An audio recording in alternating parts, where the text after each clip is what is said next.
On se trouve sur le chantier de Fort Cigogne, sur l'archipel des Glénans. Le fort a été construit au XVIIIe siècle pour défendre en fait, l'archipel et puis la côte sud.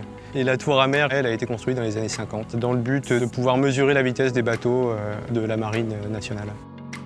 Quand on est arrivé, le fort était dans un état de semi-insalubrité, on va dire.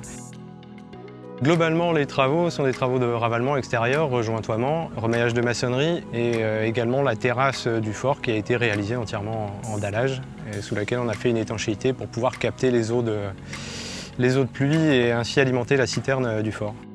Il n'y a pas beaucoup de toiture, il y a juste la maison des officiers sur laquelle on aperçoit une toiture. Et donc au niveau de la collecte des eaux, tout se fait sur les terrasses qu'on a dallées de granit.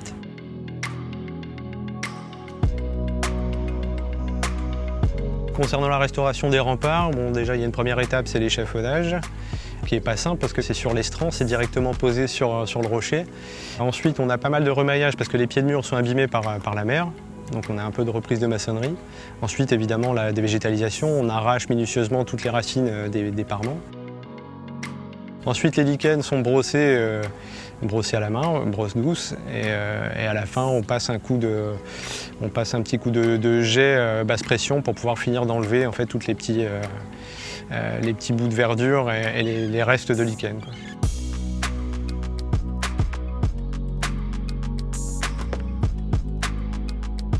On dégrade aussi toute la partie rejointoiement, des vieux joints qui sont de nature différente parce qu'il y a eu forcément plusieurs petites restaurations. Donc on dégrade ces joints au poinçon, disons au burin, burin pointu. C'est quelque chose d'assez classique mais qui marche très très bien. Donc une fois que les parements sont dégradés, nettoyés, dévégétalisés, on applique notre mortier. Après avoir bien détrempé les murs pour éviter d'avoir des retraits ou des fissurations, il faut qu'on sature les murs d'eau, quoi. On applique la plupart de nos mortiers à la main, de manière traditionnelle, à la taloche et à la langue de chat, en fichant assez profondément les joints pour bien recaler les pierres. Donc les compagnons savaient exactement quand est-ce qu'il faut commencer à gratter. Donc ils laissent sécher et au bon moment, en fait, ils viennent brosser leurs joints et mettre un petit coup de balayette final pour avoir un aspect fini et faire ressortir un petit peu le grain du sable.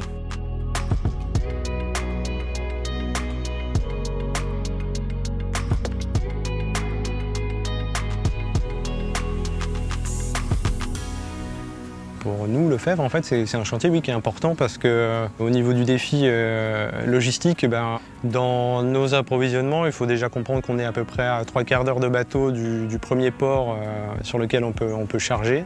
Sur l'île, on a zéro énergie, aucun fluide, aucune source, donc pas d'eau douce. Donc ça demande des moyens particuliers. Et je pense que c'est le chantier majeur qui va rester, je pense, dans ma mémoire d'homme de métier, quoi. On est quand même sur un petit fort en pleine mer. Il n'y en a pas des quantités dingues sur la côte française. Donc je pense qu'il avait un intérêt majeur à être restauré parce que c'est important de restaurer le patrimoine. C'est des constructions qui ont été mises en place par des hommes, par des gens, qui ont été pensés, réfléchis, travaillés et qui ont le mérite d'être là, qui ont été faits dans des conditions compliquées et qu'il faut absolument maintenir pour pouvoir les transmettre aussi au futur, quoi.